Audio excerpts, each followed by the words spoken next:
Yesus Kristus menurut Yohanes.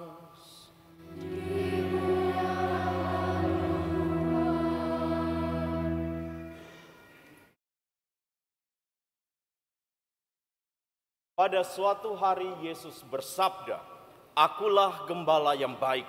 Gembala yang baik memberikan nyawanya bagi domba-dombanya. Sedangkan seorang upahan yang bukan gembala dan yang bukan pemilik domba-domba itu sendiri, ketika melihat serigala datang, meninggalkan domba-domba itu lalu lari, sehingga serigala itu menerkam dan mencerai-beraikan domba-domba itu. Ia lari karena ia seorang upahan dan tidak memperhatikan domba-domba itu. Akulah gembala yang baik.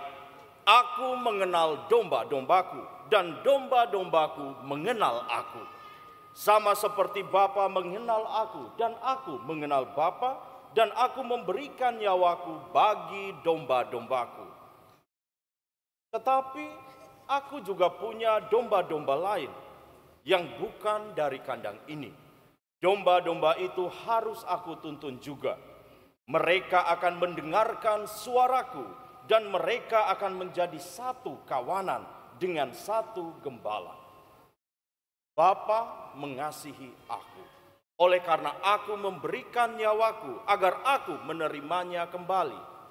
Tidak seorang pun mengambilnya dari aku, melainkan aku memberikannya menurut kehendakku sendiri.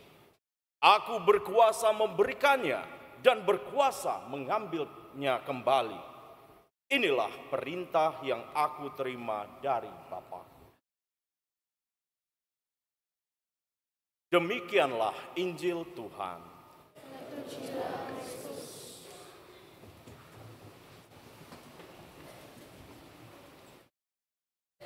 Saudara-saudari yang terkasih, hari ini Minggu Panggilan bacaannya bagus sekali tentang akulah gembala yang baik. Tuhan itu, kalau Bapak Ibu baca bacaan Injil dalam hari-hari, menegaskan, aku roti hidup, aku gembala baik. Tujuannya apa? Ayo ikut saya. Seperti itu, intinya sederhana saja. Ayo ikut saya. Kamu tuh kalau dengan saya tidak akan kecewa. Itu intinya. Makanya silakan menikmati bacaan Injil dalam hari-hari ini. Agak sulit karena Injil Yohanes. Tapi intinya bilang, kalau misalnya setiap mendengarkan Injil, Tuhan saya ikut kamu, Tuhan saya ikut kamu. Itu intinya.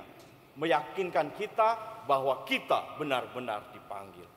Nah, Bapak Ibu, saudara-saudara yang terkasih, pada kesempatan ini saya tuh disuruh untuk men-sharingkan kisah panggilan. Tapi sebenarnya nggak ada yang istimewa dari kisah panggilan saya. Saya biasa-biasa saja. Kalau tanya saya dari mana, bingung jelaskan. Karena papa saya campuran Flores, Papua, Manado. Mama saya Jawa, saya lahir di Batu. Yang membantu ibu saya melahirkan suster SSPS, ya di sana. Terus TK, SD di Atambua, ketemu SSPS lagi. Saya TK-nya di Kuntum Bahagia. Ada satu suster yang saya masih ingat, namanya Suster Renata. SMP, SMA, saya di Bali, ketemu Suster CB. Terus orang tua saya di Ruteng, itu di Manggarai. Tetangga saya, Suster MC, Misionaris Klaris, Suster Pauline, Regina, Catherine, Suster Pauline yang ajar saya organ. Terus SMP SMA di Bali, di Seminari Tuke, SMA-nya, Seminari Tuke, Tabisan, terus distudikan di Amerika 6 tahun, baru pulang bulan Desember, sekarang mengajar. Begitu saja. Tapi yang mau saya katakan, dulu saya tidak ingin jadi pastor. Saya tuh pengen jadi tentara. Tentara. Tapi saya waktu kecil tuh gagap. Gagapnya ngeri banget. Sekarang nggak bisa disuruh diam. Beda. Dulu gagap, sampai kelas 4 SD belum bisa salam Maria sendiri. Tapi saya Yang mengatakan saya pertama kamu jadi Romo ya, itu suster SSPS, namanya suster Renata waktu saya TK. Saya dengan 2 teman nakal, nggak tahu kenakalannya apa, terus kami dikurung di satu ruangan besar, jangan khawatir, bukan abuse, ruangan besar gitu kan. Tapi dia lupa bahwa di ruangan itu untuk simpan jajan yang akan dibagi di anak TK. Waktu itu jajannya donat. Ya sudah, kami semua jilati atasnya. Suster Renata dia mengatakan, kamu 3 nanti jadi Romo. Kami 3 masuk seminari, berbeda. 1 teman meninggal karena kanker otak, 2 ditabiskan. 1 teman frater SVD sekarang di Amazon sana, di Brasil. Saya belum mau jadi Romo, saya masih mau jadi tentara. Karena SD dulu di sebelah Kodim. Karena saya gagap, ya kan? Gagap terus lihat tentara gagap, saya pikir, oh kalau saya di tentara saya bisa pukul yang bully saya. Saya bilang gitu dulu, gitu. Tapi ya nggak bisa, karena semakin besar saya menyadari tidak ada tentara gagap, pasti saya ditolak. Saya juga nggak mau jadi Romo, karena nggak ada Romo gagap. Khotbah gimana? Nah, terus setelah itu ya tidak mau jadi Romo, saya mau jadi dokter. Karena kalau jadi dokter, saya sudah jadi dokter, saya bisa masuk tentara. Pikir saya gitu kan. Kalau sudah jadi dokter, saya lamar ke tentara lebih gampang. Saya masih ingin tentara, makanya ini botak ini. Iya kan? Saya pengen jadi tentara. Nah, pada kelas 3 SMA dulu, saya nonton film dokumentari. Waktu itu perang tidak direkomendasikan, tapi perang itu loh, Madura dan Sampit itu. Kan ada film dokumentarinya, perang antara suku Madura sama Sampit di Kalimantan sana, Dayak ya kan. Nah, saya nonton sendiri. Tapi setelah nonton, saya tuh tidak takut. Tapi saya bertanya, loh mereka tuh kan mati tuh keluarganya kan nggak tahu. Terus siapa yang doakan mereka? Saya tanya gitu. Siapa yang doakan mereka? Lalu saya bilang, saya nekat, saya mau jadi pendoa. Saya tidak punya kenalan di Karmel, tapi saya datang saja. Pokoknya nekat. Mama saya ketika tahu gitu, dia bilang, 1 pertanyaan, siapa yang putusin kamu? Karena nggak ada pembicaraan sebelumnya, langsung. Tapi para saudara-saudara yang terkasih, dalam perjalanan ternyata saya itu sebagai calon imam waktu itu bukan saja hanya untuk menjadi pendoa. Banyak pengalaman yang mengajarkan hal lain. Misalnya ketika melayani di pedalaman kadang Paskah. Terakhir tuh kemarin di Ketapang. Itu kan kelapa sawit. Banyak. Ke stasi itu harusnya 2 jam lewat hutan-hutan. Saya diantar sama 1 bapak motor trail ya, karena jalannya ngeri banget. Di Ketapang di Kalimantan Barat. Bapaknya itu bannya pecah, 2-2. Waduh, mati saya. Tapi umat menunggu, karena Minggu Palma jam 10:30. Saya tersesat di hutan, 3 jam. Tidak ada sinyal. Mereka mencari saya. Saya sampai terlambat 3 jam. Umat masih penuh. Karena apa? Sudah 3 bulan tidak terima komuni. Bapak Ibu, saya menghargai Anda. Tetapi umat yang rindu untuk menerima komuni dan tidak menerima komuni pada saat itu, ketika kita mengatakan tubuh Kristus dan mereka bilang amin, tidak sedikit yang menangis. Bapak Ibu, bersyukur kami tidak menikah sehingga bisa ditempatkan di mana-mana.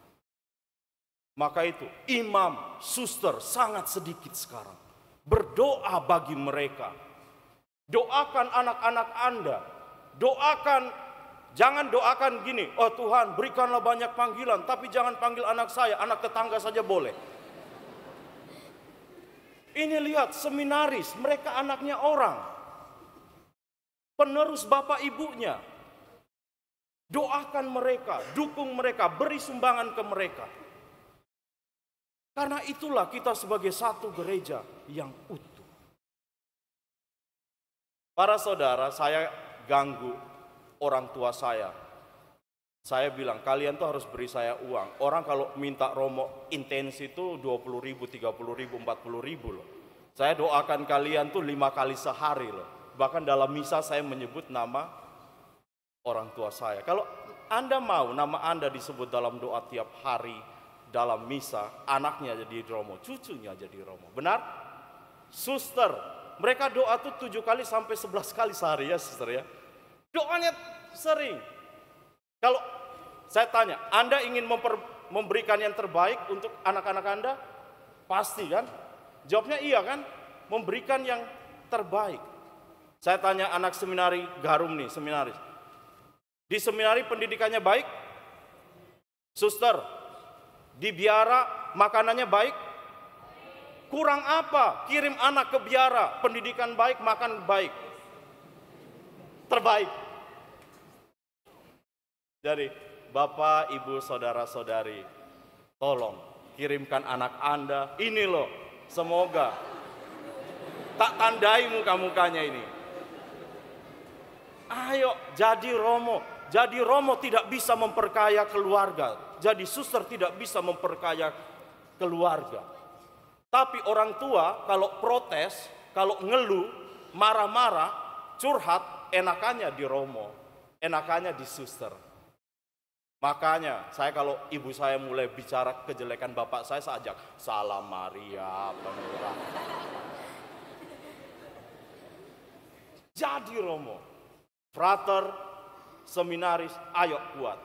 Gereja masih membutuhkan kita. Kongregasi apa saja tidak apa-apa, masuk. Projo masuk. Karena gereja masih membutuhkan kita. Di Papua, pastor parokinya suster. Karena kurang. Nanti saya tidak akan mengambil waktu lama karena sudah lama. Nanti suster akan melanjutkan sharing. Tapi saya sebagai penutup saya ingin men-sharingkan. Saya tidak menyebutkan kisah cinta saya kan. Rahasia. Iya, tetapi perjalanannya akan saya tuangkan dalam sebuah lagu. Mungkin tahu, tapi anak-anak kemungkinan nggak tahu. Judulnya tuh Dia. Tahu Bapak Ibu ada yang tanya? Lagunya seperti ini. Di suatu hari tanpa sengaja kita bertemu. Aku yang pernah terluka kembali mengenal cinta. Hati ini kembali temukan senyum yang hilang. Semua itu karena Dia. Oh Tuhan, ku cinta Dia, ku sayang Dia, rindu Dia. Terus apa? Inginkan, oh lebih tahu ya, inginkan, suster, inginkan Dia. Utuhkanlah rasa cinta di hatiku, hanya padanya, untuk Dia. Tapi tidak berhenti, itu bukan kisah cinta saya rahasia, tapi kisah cinta saya begini Bapak Ibu. Oh Tuhan, ku cinta Dia. Loh iyalah, bohong kalau saya bilang saya nggak cinta Dia. Ku sayang Dia. Berapa? Rindu Dia. Tapi endingnya ku pilih Dia.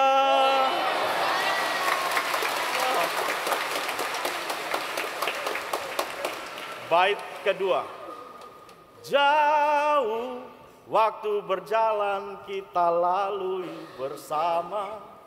Betapa di setiap waktu ku jatuh cinta padanya. Dicintai oleh Dia, ku merasa sempurna. Semua itu karena Dia. Oh Tuhan, ku cinta Dia, cinta Dia. Ku sayang Dia, rindu Dia. inginkan Dia. Paling penting, butuhkanlah rasa cinta di hatiku hanya padanya untuk